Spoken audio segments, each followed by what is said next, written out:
ठीक है, कोई जिज्ञासा नहीं है तो हम आगे बढ़ते हैं। अंतिम चैप्टर 10वां चैप्टर चल रहा है और सूत्र संख्या है 103 103। महावीर स्वप्न पद। भगवान महावीर ने 10 स्वप्न देखे थे, उसी का यहाँ पर उल्लेख है। शूलपाणी यज्ञ ने उपद्रव किए, उन्हें कष्ट दिया, भगवान को बहुत कष्ट दिया, क्योंकि उनका वज्र ऋषभ नाराज संहनन था, इसलिए वो उसे सहन कर पाए।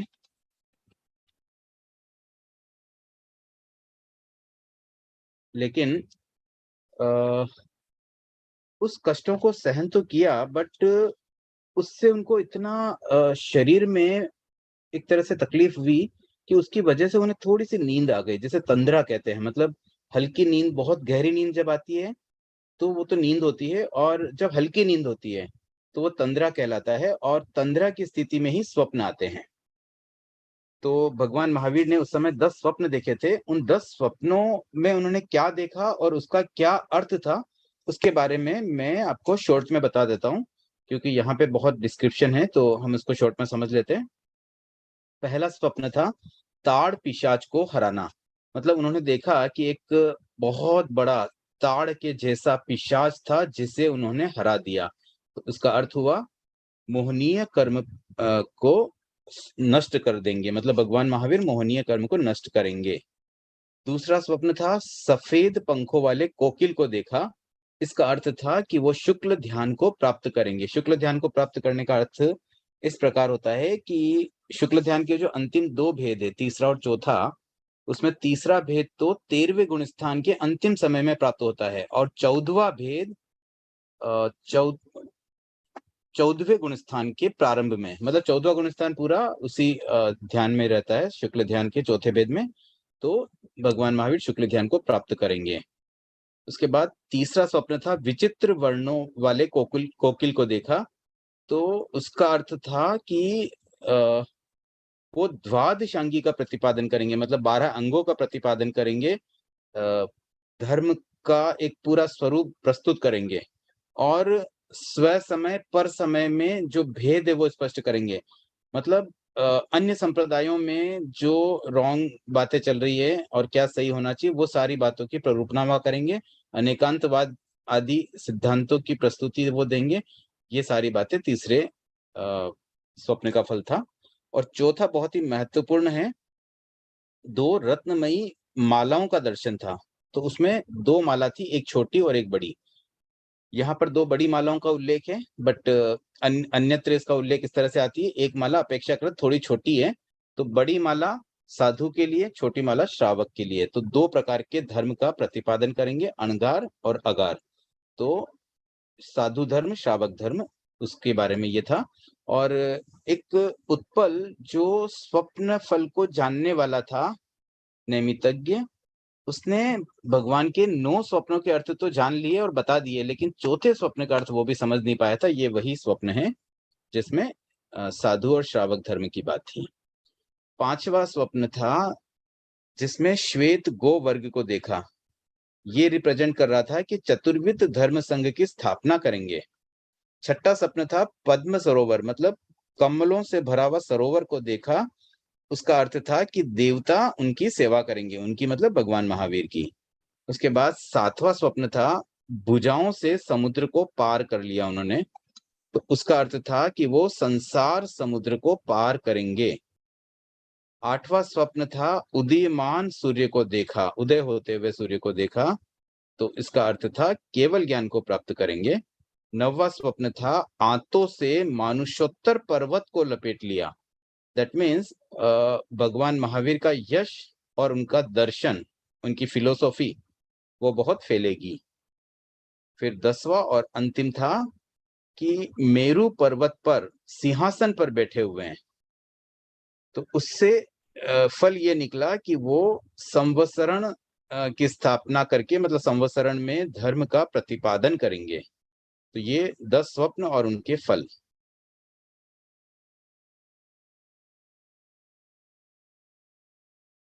उसके आगे है रुचिपद 104 नंबर सूत्र, सराग संयम दर्शन सम्यक दर्शन के 10 प्रकार हैं। अब यहाँ पे सराग शब्द इसलिए आया है कि ये सम्यक दर्शन जहाँ कषाय तो रहते हैं लेकिन सम्यक तो आ जाता है। जब कषाय भी छूट जाता है तो वहां सम्यक तो आना ही आना है, बट उसके साथ में वो वीतरागी भी बन जाते हैं। तो ये सराग सम्यक दर्शन की 10 प्रकार हैं। पहला है निसर्ग रुचि। निसर्ग रुचि का मतलब जो नैसर्गिक रूप से सम्यक दर्शन प्राप्त हो जाए, मतलब कुछ विशेष एफर्ट नहीं किया लेकिन एक व्यक्ति में सरल भाव होते हैं, सरलता के वश उसको सम्यक प्राप्त हो जाए। दूसरा है उपदेश रुचि। उपदेश जनित मतलब किसी का उपदेश सुना, प्रवचन सुना और उससे सुन करके सम्यक प्राप्त हो जाए। तीसरा है आज्ञा रुचि। आज्ञा रुचि का मतलब, आज्ञा का मतलब होता है वीतराग द्वारा प्रतिपादित धर्म या उनके सिद्धांतों को फॉलो करना। तो उनके जो सिद्धांत होते हैं वो सब आज्ञा है, उन्होंने जो कहा वो सब आज्ञा। तो उन सिद्धांतों को पढ़ करके, उनके बारे में जान करके उससे अगर कोई सम्यक दर्शन प्राप्त होता है तो वो आज्ञा रुचि में आता है। फिर सूत्र रुचि में सूत्र ग्रंथों के अध्ययन से उत्पन्न सम्यक दर्शन, जैसे अभी हम अध्ययन कर रहे हैं ठाणामागम का, हालांकि हम हिंदी पाठ पढ़ रहे हैं लेकिन फिर भी वो सूत्र का ही हिंदी ट्रांसलेशन है, इसलिए इस तरह के अध्ययन से भी कभी सम्यक दर्शन आ सकता है, तो वो सूत्र रुचि में आएगा। उसके बाद बीज रुचि। बीज रुचि में क्या होता है कि सत्य का एक अंश, कुछ एक अंश, एक पार्ट पकड़ लिया सत्य का कि हाँ इतना तो बात समझ में आई, फिर उसी पर आगे बढ़ते बढ़ते खोज करते करते पूरा सम्यक प्राप्त हो जाए। उसके बाद है अभिगम रुचि। अभिगम रुचि में विशाल ज्ञान राशि के आशय को समझकर, मतलब इतना बड़ा ज्ञान है, अब पूरा ज्ञान तो नहीं सीख पाए लेकिन फिर भी उसका मूल भाव समझ लिया किसी ने। अब कई व्यक्ति ना आगम भले नहीं पढ़ते हैं लेकिन इतना जरूर जानते हैं कि मोक्ष हमें जाना है, हम एक जीव है, हम आत्मा है, इस शरीर से भिन्न है और हमें मोक्ष जाना है। इसके लिए हमें संवर और निर्जरा रूप में धर्म करना चाहिए, तभी आत्मशुद्धि होगी। इतनी बात भी जैसे किसी ने पकड़ ली, तो इतने बड़े विशाल ज्ञान राशि का एक मूल तात्पर्य, मूल आशय समझ लेने से भी सम्यक दर्शन प्राप्त हो सकता है।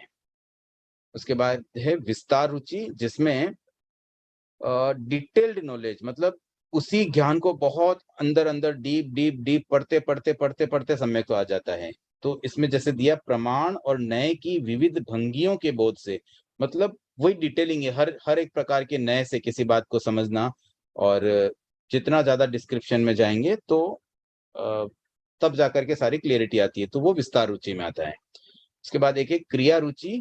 क्रिया विषयक सम्यक दर्शन, मतलब क्रिया करते करते ही दर्शन। अब जैसे कई घरों में ऐसा होता है कि छोटे छोटे बच्चे, उनको पहले नॉलेज कुछ नहीं है लेकिन सब सामायिक करते, वो भी साथ में बैठ के सामायिक कर लेते हैं। सब संवत्सरी पे उपवास करते, वो भी कर लेते हैं, मतलब 5-5 6-6 साल के बच्चे भी उपवास कर लेते हैं, सामायिक कर लेते हैं। तो उनको क्या है, क्रियाओं में रुचि आ गई। अब वो सामायिक करते करते आखिर सामायिक करते हैं, भले वो नहीं समझते लेकिन जब थोड़े बड़े होंगे थोड़ा समझने लगेंगे, इतना तो समझेंगे कि हाँ हम सामायिक में पाप नहीं करते हैं, तो पापकारी प्रवृत्ति से बचने के लिए सामायिक हो रही। इस तरह से धीरे धीरे इन क्रियाओं को करते करते भी सम्यक तो आ सकता है। उसके बाद एक संक्षेप रुचि।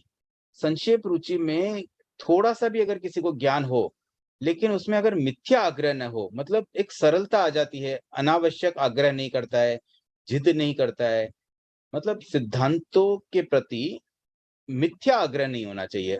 आग्रह 2 प्रकार के होते हैं, एक होता है सत्याग्रह और एक मिथ्या आग्रह। सत्य के प्रति अगर आग्रह है तो वो तो अच्छी बात है, लेकिन मिथ्या आग्रह गलत है।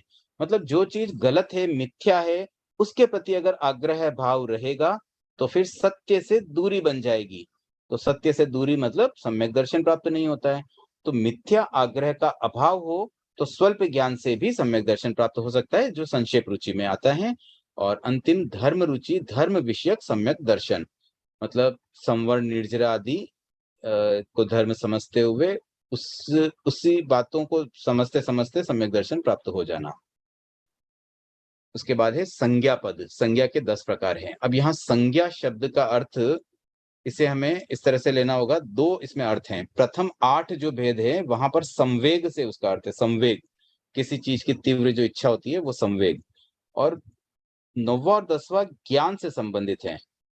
तो आहार, मतलब एक जीवों में ये एक नेचुरल चीज है, हर जीव उनमें आहार की संज्ञा रहती है, मतलब कुछ आहार मिलेगा तो वो खा लेते हैं। जैसे हम तो पंचेंद्रिय बहुत हाई लेवल पर आ जाते हैं तो हम समझ जाते हैं, हम आहार के लिए बहुत कुछ एफर्ट भी कर पाते हैं। बट एकेंद्रिय आदि जीवों में भी ये आहार संज्ञा तो होती ही है। तो बस उन्हें आहार मिलता है तो वो खा लेते हैं, भले ज़्यादा कुछ समझ में आए नहीं आए। इस तरह से भय संज्ञा भी सब में होती है। एक भय होता है, एक अंदर से ही एक भय रहता है। फिर मैथुन संज्ञा होती है, परिग्रह संज्ञा होती है। ये 4 संज्ञाएँ क्रियाओं से संबंधित है जो एक तरह से इच्छा कह सकते हैं हम, उस उन बातों का संवेग होता है। और उसके बाद की 4 संज्ञा 5, 6, 7, 8 में कषायों से संबंधित है, क्रोध, मान, माया, लोभ। तो क्योंकि सकषायी जीव जब तक है तब तक उनमें ये 4 संज्ञा भी होती है, इनका संवेग भी रहता है, क्रोध, मान, माया, लोभ। और उसके बाद 9वां और 10वां जो है, वो थोड़ा अलग तरीके से समझना होगा, लोक संज्ञा। लोक संज्ञा का मतलब होता है विशिष्ट या अर्जित वृत्ति। मतलब कोई एक ऐसी हैबिट जो कुछ स्पेशल हो, जो सब में कॉमन न हो। कल हमने 2 शब्द जाने थे ना, सामान्य और विशेष। तो यहाँ पर लोक संज्ञा में विशेष है, सामान्य नहीं है। और ओग संज्ञा में सामान्य है, मतलब कॉमन जो कैरेक्टरिस्टिक्स होती है, कॉमन वृत्तियां होती है, वो ओग संज्ञा है। और जो स्पेशल वृत्तियां होगी वो लोक संज्ञा है। कुछ आचार्य लोक संज्ञा को ज्ञानोपयोग भी कहते हैं, क्योंकि ज्ञान में विशेष बोध होता है। और ओग संज्ञा को दर्शनोपयोग कहते हैं, क्योंकि दर्शन में सामान्य बोध होता है। तो उसे उस तरीके से भी समझाया जा सकता है। और ऐसे कोई भी, जैसे किसी भी व्यक्ति में, हमारी भी हम बात करें तो हमें भी कुछ ना कुछ ऐसी वृत्तियां होती है जो स्पेशल होती है। जैसे कोई नाखून मतलब मुंह में लेता रहता है, या कोई बाल को हाथ से पकड़ता है, मतलब कुछ ऐसी हैबिट्स जो हो जाती है ना, वो स्पेशल होती है। और कुछ ऐसी हैबिट होती है जो कॉमन होती है, जो हर मनुष्य में या हर जीवों में सामान्यतया होती है। तो इस तरह से लोक संज्ञा और ओक संज्ञा भी सब जीवों में पाई जाती है। उसके आगे हैं 106, 107 नंबर सूत्र, सामूहिक रूप से नेरिकों से लेकर वैमानिक तक के सभी दंडकों के जीवों में 10 संज्ञाएं होती हैं। तो ये जो 10 संज्ञाएं हमने पढ़ी, ये सभी जीवों में होती है। इवन एक केंद्रीय जीवों में भी मैथुन संज्ञा होती है। ये बहुत सूक्ष्म बात है, समझना। इसको भी आप गहराई से चिंतन करें तो हर संज्ञा पर अगर हम चिंतन करें कि किस जीव में ये संज्ञा कैसे हो रही है, तो उसका एक अंश अवश्य होता है, कुछ ना कुछ पार्ट उसका रहता है। उसके बाद है वेदना पद। नेरिक 10 प्रकार की वेदना का अनुभव करते हैं। तो नरक गति के जीवों को कौन कौन सी 10 वेदनाएं होती हैं, उसका यहाँ उल्लेख है। शीत उष्ण मतलब बहुत ठंड लगना, बहुत गर्मी होना। क्षुधा मतलब भूख, पिपासा मतलब प्यास, खुजलाना मतलब खुजली की वेदना। परतंत्रता मतलब उनकी स्वतंत्रता नहीं रहती है, वो एक तरह से गुलामी का जीवन जीते हैं। अपनी मर्जी से स्वच्छंदता से कहीं भी आना जाना, घूमना फिरना, वो सब उनके लिए पॉसिबल नहीं होता है। उसके बाद भय, डर रहता है उन्हें। डर का भी एक बहुत बड़ी वेदना होती है, हर हर समय डर डर बना रहता है, अभी अभी मेरे साथ ये होने वाला है, अभी मेरे साथ वो होने वाला है। फिर शोक, शोक मतलब दुख होता है, और इतनी तकलीफ होने से शोक की तो वेदना होने ही वाली है। और जरा मतलब बुढ़ापे वाली वेदना, जैसे ओल्ड एज में शरीर क्रश हो जाता है, उस समय जो वेदना होता है, उस तरह की वेदना नारकी के जीवों को भी होती है। और फिर अंतिम है व्याधि मतलब रोग। तो ये 10 तरह की वेदना नेरिकों को होती है। छद्मस्त केवली पद। 10 पदार्थों को छद्मस्त संपूर्ण रूप से न जानता है न देखता है। अब ये सूत्र भी पिछले चैप्टर में कई बार आ चुका है। तो इसमें प्रथम 8 बातें हम ऑलरेडी समझ चुके हैं। धर्मास्तिका या धर्मास्तिका या आकाशास्तिका, ये 3 इसलिए क्योंकि ये अरूपी है, तो अरूपी चीज को छद्मस्त नहीं जान सकता। जैसे आज हम भी कहते हैं धर्मास्तिकाय है, तो हम एक्चुअली उसको जानते देखते नहीं है, हमने खाली पढ़ा, इसलिए बस उस बेसिस पर हम कह रहे हैं कि हाँ ये धर्मास्तिकाय है, उस बेसिस पर हम मान रहे हैं। बट हम एक्चुअली जान देख नहीं पाते हैं। तो ये तीनों तो उसी कैटेगरी की हो गई है। उसके बाद शरीर मुक्त जीव आत्मा, आत्मा भी अरूपी है, जीव है, चेतन है। बट हम उसको एक्चुअली जानते देखते नहीं है, बस मानते हैं, पढ़ा हुआ इसलिए। परमाणु पुद्गल अति सूक्ष्म होने के कारण उसमें तो वर्ण गंध रस स्पर्श है, लेकिन फिर भी इतने सूक्ष्म होते हैं कि उन्हें भी जानना और देखना पॉसिबल नहीं है। इसी प्रकार से शब्द और गंध, ये 2 भी उसी तरह के हैं। और फिर वायु, वायु को भी हम सामान्य छद्मस्त व्यक्ति जान देख नहीं सकता। अब यहाँ पे 2 जो पॉइंट नए ऐड हुए हैं, 9वां है यह जिन होगा या नहीं। मतलब किसी जीव के बारे में यह कह पाना कि ये जीव कभी तीर्थंकर बनेगा या नहीं बनेगा, छद्मस्त के बस की बात नहीं है। वो कैसे जान पाएगा? मान लीजिए कोई 50 भव बाद, 500 भव बाद, या कितने ही भवों के बाद जिन बनने वाला हो, तीर्थंकर बनने वाला हो, या केवल ज्ञानी बनने वाला हो, तो वो नहीं जान पाएगा। इसी प्रकार से यह सभी दुखों का अंत करेगा या नहीं, ये बात भी नहीं जान सकता। मतलब कौन सा जीव मोक्ष जाने वाला और कौन सा नहीं जाने वाला, ये बात छद्मस नहीं जान सकता। अब ये सारी जो 10 पॉइंट छद्मस नहीं जान सकते हैं, वो अरहत, जिन, केवली आदि ये पूरी तरह से संपूर्ण रूप से जानते और देखते हैं। मतलब केवल ज्ञानी को हर आत्मा के बारे में पता है कि ये मोक्ष जाएगा कि नहीं जाएगा, ये तीर्थंकर बनेगा या नहीं बनेगा, ये केवल ज्ञानी बनेगा या नहीं बनेगा, ये सारी बातें उन्हें ध्यान में होती हैं। हर जीव के बारे में कंप्लीट नॉलेज है। उसके बाद है दशा पद। दशा का मतलब होता है जिसमें 10 चैप्टर्स हो, उसे कहते हैं दशा। तो 10 अध्ययन वाले आगम 10 हैं। अब एक्चुअली यहाँ पर जो आगम शब्द है, ये मूल सूत्र में आगम शब्द नहीं आ रहा है, तो हम एक बार इसको हिंदी में भी आगम शब्द को क्रॉस करके पढ़ते हैं कि 10 अध्ययन वाले 10 हैं। क्या है 10? तो 10 बुक्स मान लें, या 10 ग्रंथ, अध्ययन, स्टडी के लिए कोई भी वैसा कुछ मान सकते हैं। तो इसमें से कुछ आगम है, इसलिए यहाँ पे आगम शब्द शायद ऐड कर दिया हिंदी लिखते समय, या फिर मिसप्रिंट भी हो सकता है। तो हम फिलहाल इतना ही मानते हैं कि 10 अध्ययन वाले 10 हैं। क्या है 10? पहला है कर्म विपाक दशा। विपाक सूत्र हम ऑलरेडी पढ़ चुके हैं अभी महिला मंडल के आगम स्वाध्याय के दौरान ही। उसमें जो प्रथम श्रुत स्कंद है दुख विपाक, उसके जो 10 चैप्टर्स है, उसके आधार पर ये कर्म विपाक दशा नाम दिया गया। हो सकता है इसका प्रथम श्रुत स्कंद का नाम किसी वाचना में कर्म विपाक दशा रहा होगा, या इसका ये भी नाम प्रचलित होगा। इस अपेक्षा से यहाँ पर कर्म विपाक दशा शब्द आ रहा है। उसके बाद है उपासक दशा। उपासक दशा ये अंग आगम है 7वां। उसके बाद है अंतकृत दशा, ये 8वां अंग आगम है। इसमें उपासक दशा में तो ये भी हम ऑलरेडी कर चुके हैं। इसमें 10 भगवान महावीर के 10 श्रावकों का विश्लेषण है। उसके बाद अंतकृत दशा, ये जो 8वां अंग आगम है, इसमें उन विशेष रूप से कुछ चयनित व्यक्तियों की स्टोरी बताई गई है। 10 अध्ययन है इसमें भी, और वो ऐसे व्यक्ति है जो मोक्ष जाने वाले हैं या मोक्ष चले गए।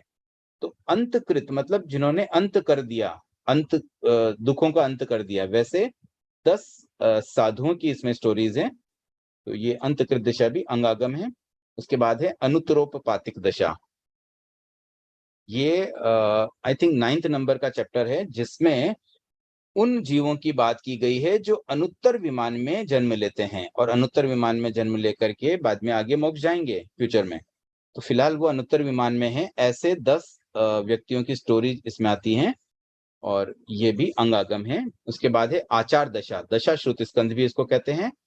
इसमें 5 जो आचार है, ज्ञान आचार, दर्शन आचार, चरित्राचार, तप आचार और वीर्य आचार, इन 5 आचारों का डिटेल इसमें मिलता है। और ये अपने जो 32 आगम है, उसमें छेद सूत्र में जो 4 आगम है, उसमें से एक है दशा श्रुत स्कंद। उसके बाद में है प्रश्न व्याकरण। प्रश्न व्याकरण ये भी अंग आगम है, 10वां है, 10वां अंग आगम। और इसमें भी कुछ अलग तरीके से, मतलब इसमें भी 10 चैप्टर आते हैं, इसलिए यहाँ पर इसका उल्लेख है। उसके बाद 7वां बंध दशा, 8वां द्विगृद्धि दशा, 9वां दीर्घ दशा और 10वां संक्षेपिक दशा। इन 4 बुक्स के बारे में जो ठाणम के वृत्तिकार हैं, उन्होंने लिखा अस्माकम अप्रतीता, मतलब हमें ज्ञात नहीं है। मतलब बहुत सिंपल बात है, नहीं पता तो नहीं पता है, तो ये इसकी कोई डिटेल अवेलेबल नहीं है। तो ये एक अनुसंधान का विषय है।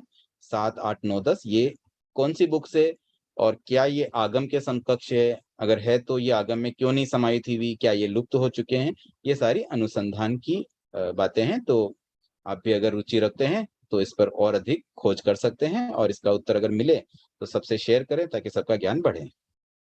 उसके बाद है कर्म विपाक दशा के अध्ययन 10 है। अब ये जो 10 बताइए 10 बुक्स के नाम यहाँ दिए गए हैं, जिनमें 10-10 चैप्टर है। अब उन 10 चैप्टर्स के नाम भी यहाँ पर उल्लेखित है, तो मैं एक बार सिंपली रीड कर लेता हूँ 10 चैप्टर कौन कौन से हैं। तो पहला कर्म विपाक दशा, जो दुख विपाक है विवाक सूयम का।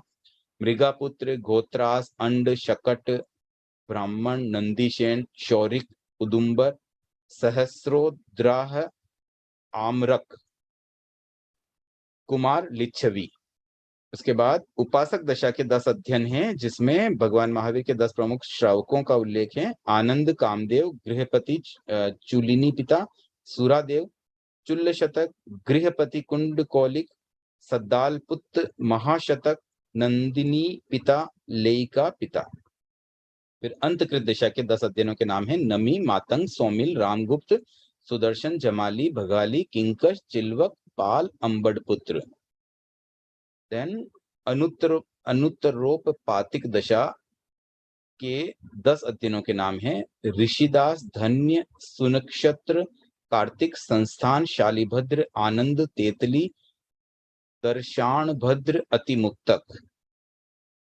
उसके बाद दशा श्रुत स्कंद आचार दशा के 10 अध्ययनों के नाम 20 असमाधि स्थान, 21 शबल दोष, 33 आशातना, 8 विद गणी संपदा, 10 चित्त समाधि स्थान, 11 उपासक प्रतिमा, 12 भिक्षु प्रतिमा, पर्युषणा कल्प, 30 मोहनीय स्थान और आजाति स्थान।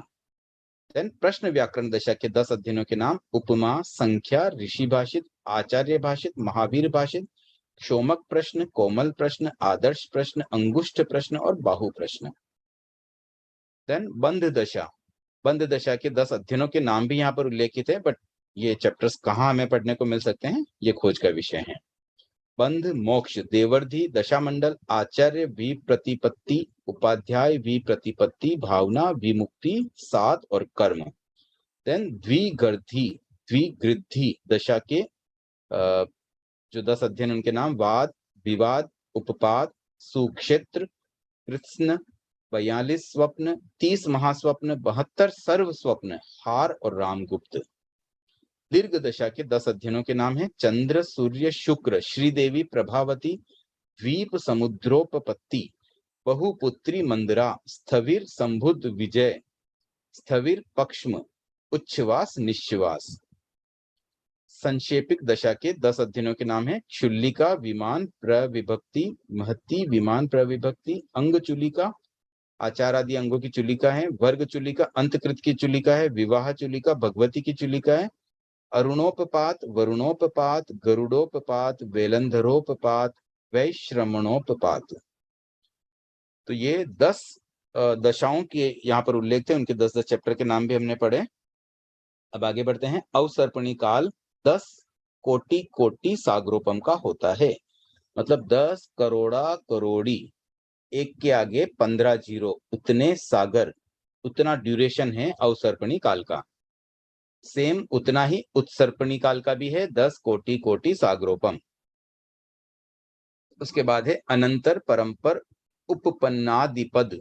अब यहाँ पर नेरिकों के 10 प्रकार बताए गए हैं, और किस अपेक्षा से, आप देखिए अपेक्षा को समझिए, ये अपेक्षाएं खाली नेरिकों में ही नहीं अन्य स्थानों पर भी आती है। तो पहला है अनंतर उपपन्न, मतलब उत्पन्न जैसे ही कोई होता है जीव, तो यहाँ नरक की बात है, तो नरक का जीव जैसे ही उत्पन्न होता है तो प्रथम समय तक ये अवस्था रहेगी अनंतर उपपन्न, और उसके बाद सेकंड समय ऑनवर्ड्स परंपर उपपन्न द्वितीय भेद में चला जाएगा। तो ये 2 भेद हो जाते हैं।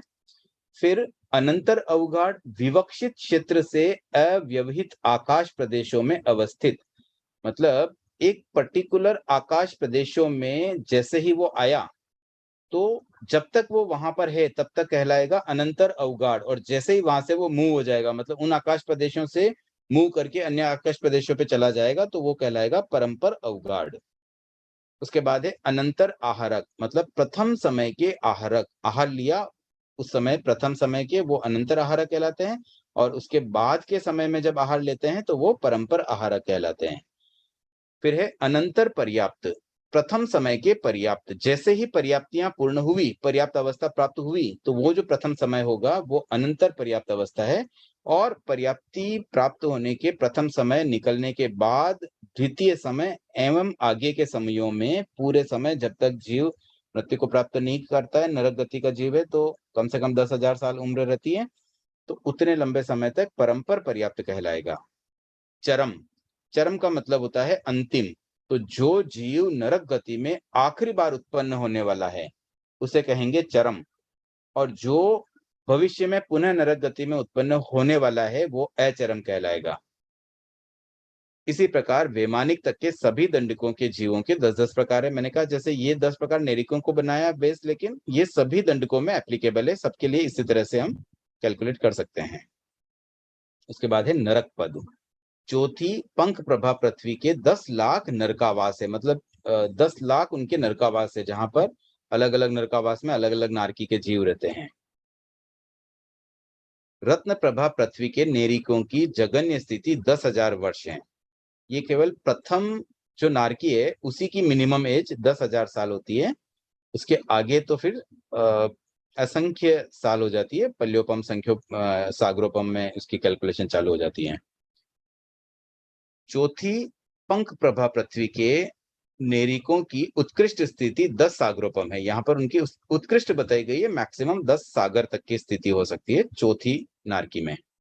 पांचवी धूम प्रभा पृथ्वी के नेरिकों की जगन्य स्थिति 10 सागरोपम है।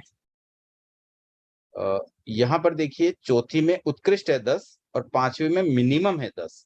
ये अंतर है, 10 सागर से वो शुरू होती है, उससे ज्यादा ही रहेगी, मिनिमम 10 है। उसके बाद असुर कुमार देवों की जगन्य स्थिति 10,000 वर्ष है। इसी प्रकार से शेष जो भवनपति है स्तनित कुमार तक के सभी भवनपतियों की जगन्य स्थिति 10,000 वर्ष है।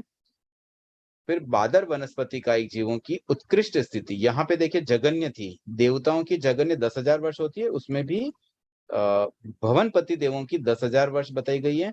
और यहाँ बताइए बादर वनस्पति कायिक जीव, मतलब जो जैसे कोई पेड़ है तो पेड़ की मैक्सिमम एज कितनी हो सकती है, तो उसका उल्लेख आ रहा है 10,000 वर्ष। तो कभी कोई बहुत पुराना पेड़ भी कहीं मिल जाए ना, तो समझ लीजिए 10,000 वर्ष से ज्यादा पुराना नहीं हो सकता। उसके बाद वान मंत्र देवों की जगन्य स्थिति 10,000 वर्ष है। तो जैसे ये भवनपतियों की थी, वैसे ही व्यंतर देवों की भी 10,000 मिनिमम एज होती है।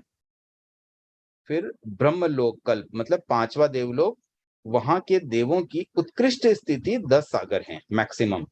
और छठे देवलोक में मिनिमम 10 सागर की है, लांतक देवलोक में।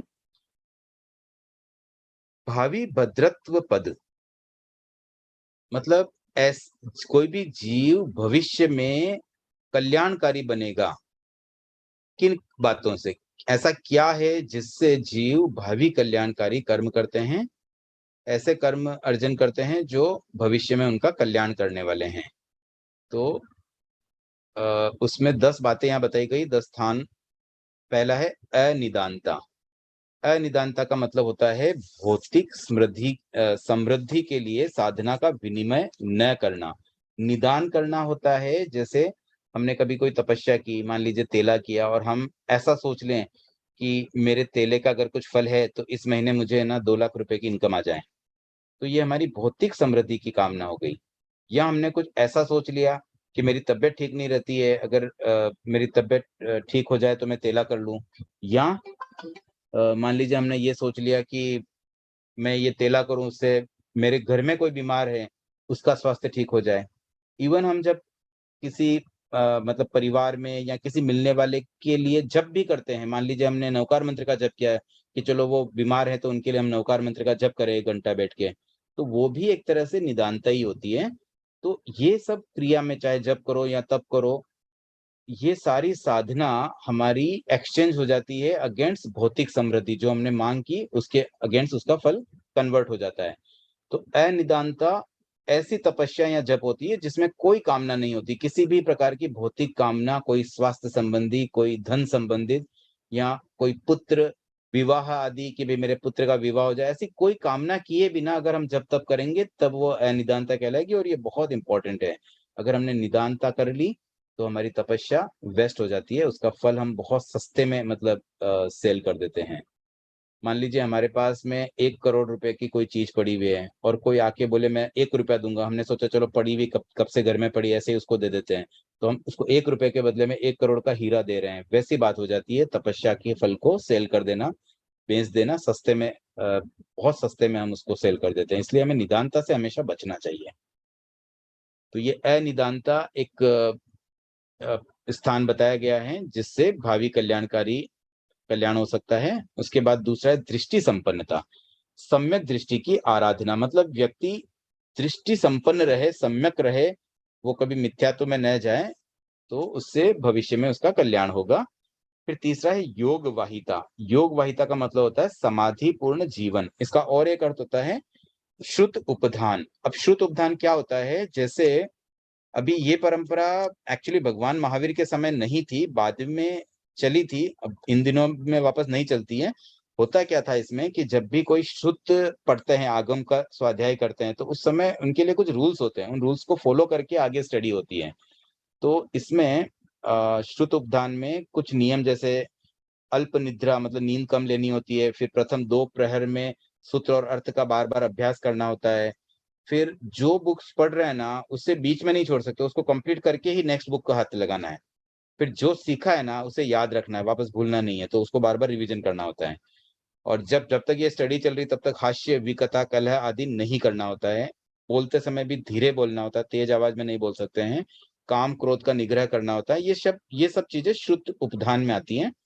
तो एक्चुअली ये योग वाहिता के 2 अर्थ होते हैं। एक होता है समाधि पूर्वक रहना और दूसरा होता है श्रुत उपधान, मतलब स्टडी करते समय इस तरह से कुछ नियमों का पालन करते हुए स्टडी करना, ताकि बहुत अच्छे से हम ग्रास्पिंग कर पाते हैं। चौथा है शांति क्षमणता, मतलब समर्थ होते हुए भी क्षमा कर देना। क्षमा करने की जो योग्यता होती है, वो शांति क्षमणता में आ जाती है। 5वां जितेंद्रियता, मतलब इंद्रियों को जीतने वाला, जिसने इंद्रियों को जीता हुआ है, मतलब इंद्रियां उसके वश में है, वो इंद्रियों के वश में नहीं है। छठा है ऋजुता, सरलता। 7वां है अपार्श्वस्था, मतलब ज्ञान दर्शन चारित्र के आचार की शिथिलता न रखना, मतलब जो रूल्स फॉलो करने, ज्ञान दर्शन चारित्र के आचार रूप में जो साधु पालन करते हैं नियमों को, उसमें शिथिलता नहीं होनी चाहिए, जागरूकता रहनी चाहिए। 8वां है श्रुश्रामण्य, मतलब एक अच्छा श्रमण बनना, अच्छा साधु बनना। फिर 9वां है प्रवचन वत्सलता, आगम और शासन के प्रति प्रगाढ़ अनुराग। देन प्रवचन उद्भावनता, मतलब आगम और शासन की प्रभावना, मतलब उसकी प्रभावना करना और लोगों तक वो बात पहुंचाना, ताकि अन्य व्यक्तियों का भी आत्मकल्याण हो, उसके प्रति जागरूक रहना। समय मैंने जैसे ऑलरेडी कहा था, थोड़ा-सा मैं अतिरिक्त समय लेना चाहता हूँ, ताकि हम वेडनेसडे तक ईज़िली कंप्लीट कर लें। तो कुछ सूत्र और हम करेंगे, लगभग 3-4 मिनट और स्वाध्याय करते हैं, उसके बाद जिज्ञासाओं का क्रमशः प्रारंभ करेंगे। 134 सूत्र है आशंसा प्रयोग के 10 प्रकार। आशंसा का अर्थ क्या होता है? आशा करना, इच्छा करना। तो यहाँ पर किस-किस तरह की इच्छाएँ की जाती है? जनरली लोग कैसी-कैसी इच्छाएँ करते हैं? इहलोक की आशंसा करते हैं, फिर कोई परलोक की आशंसा करते हैं। परलोक मतलब मुझे मरने के बाद मैं देव बन जाऊँ, देवता बन जाऊँ, देवलोक में चला जाऊँ, ये आशा कोई करते हैं। इहलोक में आशा ये रहती है कि भई ये अभी जैसे मैं मनुष्य बना हूँ, तो मनुष्य भव में मेरे साथ सब अच्छा रहे। इस लोक में भी मैं उसके भी जो पॉज़िटिव चीज़ें हैं उसकी इच्छाएँ करना। और फिर तीसरा होता है जो इहलोक और परलोक दोनों की आशंसा करते हैं। फिर कुछ व्यक्ति जीवन की आशंसा करते हैं कि मैं जीवित रहूँ, जीवित रहूँ। अधिकांश व्यक्तियों के मन में यही आशा रहती है कि वो जीवित रहे। कोई मरना नहीं चाहता, जीवन जीना चाहते हैं। कुछ व्यक्ति मरण की आशंसा भी करते हैं कि मैं मर जाऊँ, सुसाइड करने की इच्छा हो जाती है। कब मरूँ मैं, इतना परेशान हो जाते हैं, कोई बहुत बीमारी से ग्रस्त है या कोई और परेशानी होती है, मानसिक परेशानियों से भी कई बार व्यक्ति मरने का सोच लेते हैं। उसके बाद काम की आशंसा होती है, काम में 2 चीज़ आती है, शब्द और रूप। और इसी प्रकार से भोग की आशंसा, भोग में 3 बातें आती है, गंध, रस, स्पर्श। तो ये जो 5 इंद्रियों के विषय हैं, उसमें से शब्द और रूप, ये है काम, मतलब कान और आँखें, इनके जो विषय हैं वो काम के अंदर आते हैं। और गंध, रस, स्पर्श, बाकी शेष 3 इंद्रियों के विषय भोग में आ जाते हैं। फिर लाभ की आशंसा होती है कि मुझे लाभ हो जाए, प्रॉफ़िट मिल जाए। पूजा की आशंसा होती है कि मेरी पूजा करें लोग। और एक सत्कार की आशंसा होती है, मेरा रिस्पेक्ट मिले, मुझे सत्कार सम्मान मिले। इस तरह से ये 10 आशंसा पद हैं। उसके बाद एक सूत्र 1 या 2 और कर लेते हैं। धर्म के 10 प्रकार हैं। ग्राम धर्म, मतलब गाँव की व्यवस्था। अब ये धर्म का मतलब क्या होता है? एक तो होता है धर्म जो आध्यात्मिक धर्म है, आत्मा का धर्म है, और एक दूसरा धर्म ये होता है कर्तव्य, मतलब किसी भी तरह का कर्तव्य। जैसे माता का एक कर्तव्य होता है अपने बच्चों के लिए, बच्चों का कर्तव्य होता है अपने पेरेंट्स के लिए, भाई का कर्तव्य होता है अपने भाई के लिए, पत्नी का पति के लिए, पति का पत्नी के लिए। ऐसे हर रिलेशन में एक कर्तव्य होता है, तो वो सब कर्तव्यों को भी हम धर्म कहते हैं। पति धर्म, पत्नी धर्म, भाई धर्म, पिता धर्म, इस तरह से। तो यहाँ पर भी 10 धर्मों के उल्लेख है। उसमें सारे के सारे धर्म आध्यात्मिक धर्म नहीं है, ये कर्तव्य की दृष्टि से ही यहाँ बताया गया है। तो पहला जैसे ग्राम धर्म, मतलब गांव की व्यवस्था। गांव में एक मुखिया होते हैं, पंच होते हैं, वहां की जो भी व्यवस्थाएं संभालते हैं, गांव में जो दिक्कतें हैं उसको सॉल्व करना, वो सारे कार्य की देखरेख जो भी करते हैं वो ग्राम धर्म में आ जाता है। फिर नगर धर्म में नगर की व्यवस्था है, और राष्ट्र धर्म में राष्ट्र की व्यवस्था है। उसके बाद पाषंड धर्म। अब ये पाषंड शब्द एक्चुअली पाखंड, पाषंड से ही पाखंड बना है। पाषंड इज ए संस्कृत वर्ड, और हिंदी में उसका अपभ्रंश होकर के पाखंड हो जाता है। तो वैसे हम जनरली पाखंडी कहते हैं ऐसे व्यक्ति को जो मतलब प्रॉपर साधु नहीं हो, जो साधु के वेश में ठग रहा हो या ऐसे धोखा दे रहा हो, छल कर रहा हो, वैसे व्यक्ति को पाखंडी कहते हैं। बट एक्चुअली पाखंडी शब्द मूल अर्थ इसका प्रॉपर साधु के लिए होता है। साधु को पाखंडी कहा जाता है। पाषंड शब्द ओरिजिनल साधु के लिए। नाउअडेज पॉपुलैरिटी में जो असाधु थे या कुसाधु थे उनके लिए पाखंडी शब्द ज्यादा पॉपुलर हो गया, तो यहाँ पर भी पाषंड एक प्रॉपर साधु के लिए शब्द है। तो श्रमण संप्रदायों का आचार, मतलब साधुओं का जो एक संगठन होता है, उसके रिलेटेड जो धर्म होते हैं वो पाषंड धर्म या पाखंड धर्म में आ जाता है। उसके बाद में कुल, गण और संघ। अब ये तीन चीजें जो हैं, अब यहाँ सामाजिक दृष्टि से अगर हम देखें तो जैसे हमारा परिवार होता है, परिवार का धर्म कुल धर्म हो गया। अब परिवार में जैसे, अब आजकल तो बहुत छोटे छोटे परिवार हो गए, पहले संयुक्त परिवार रहते थे, तो पूरा एक फैमिली ट्री जैसा 100-50 लोगों का एक बड़ा बड़ा परिवार होते थे, तो वो पूरा उनकी व्यवस्थाएं जो होती है वो कुल धर्म में आ जाती है। फिर गण धर्म, जैसे गणराज्य कहते हैं, भारत एक गणराज्य है, वैसे पहले गणराज्य हुआ करते थे। तो ऐसे छोटे छोटे जो राज्य थे, स्टेट कह सकते हैं हम गणराज्य को, उसकी व्यवस्था। फिर संघ धर्म में पूरे बड़े संघ, मतलब पूरी कंट्री की व्यवस्था होती है। अब ये कुल, गण और संघ आध्यात्मिक जो संस्थाएं होती है, जो धार्मिक संस्थाएं होती है, वहां पर भी एप्लीकेबल है। जैसा हम पहले भी इन तीन शब्दों को समझ चुके हैं कि कुछ साधुओं का एक ग्रुप हो गया, वो कुल हो गया, फिर बहुत सारे कुलों से मिलकर के एक गण होता है, बहुत सारे गण से मिलकर के एक संघ होता है। तो जिसकी जैसी व्यवस्था, मतलब कर्तव्य से संबंधित है, तो ये भी व्यवस्था पक्ष है। एक्चुअली आत्मिक धर्म यहाँ नहीं हुआ। उसके बाद श्रुत धर्म, ये आत्मिक धर्म है। ज्ञान की आराधना, द्वादशांगी की आराधना। द्वादशांगी का मतलब 12 आगम, 12 अंग जो होते हैं, तो अंग आगम की आराधना, ज्ञान की आराधना, ये है श्रुत धर्म। फिर चारित्र धर्म में संयम की आराधना। जो चारित्र लेते हैं, साधु का जो जीवन है वो चारित्रमय होता है, मतलब वो दीक्षा लेते हैं यानी कि चारित्र पाल रहे हैं, तो उनका जो साधुपना है उसकी आराधना, उसमें संयम का पालन होता है, तो संयम की आराधना चारित्र धर्म है। और फिर एक 10वां अस्तिकाय धर्म, ये भी एक अलग ही अपेक्षा से ले लिया गया है। धर्मास्तिकाय शब्द जो एक आता है, 6 द्रव्यों में एक धर्मास्तिकाय है, उस धर्मास्तिकाय के लिए ही अस्तिकाय धर्म, क्योंकि वहां भी धर्म शब्द आ रहा है, उस शब्द को बेस बना करके उसे भी यहाँ पर ऐड कर लिया गया है। तो इसमें अगर हम देखें तो प्रथम 7 जो थे वो व्यवस्था संबंधित थे, और 8वां और 9वां वो आध्यात्मिक पक्ष था, और 10वां एक धर्मास्तिकाय द्रव्य को इसमें इंक्लूड किया गया है। इस तरह से हमने आज 10 धर्मों तक पढ़ लिया है, मतलब 135 सूत्र हमारे कंप्लीट होते हैं, और 136 से कल कराने का भाव रहेगा। जिज्ञासाएं आमंत्रित हैं।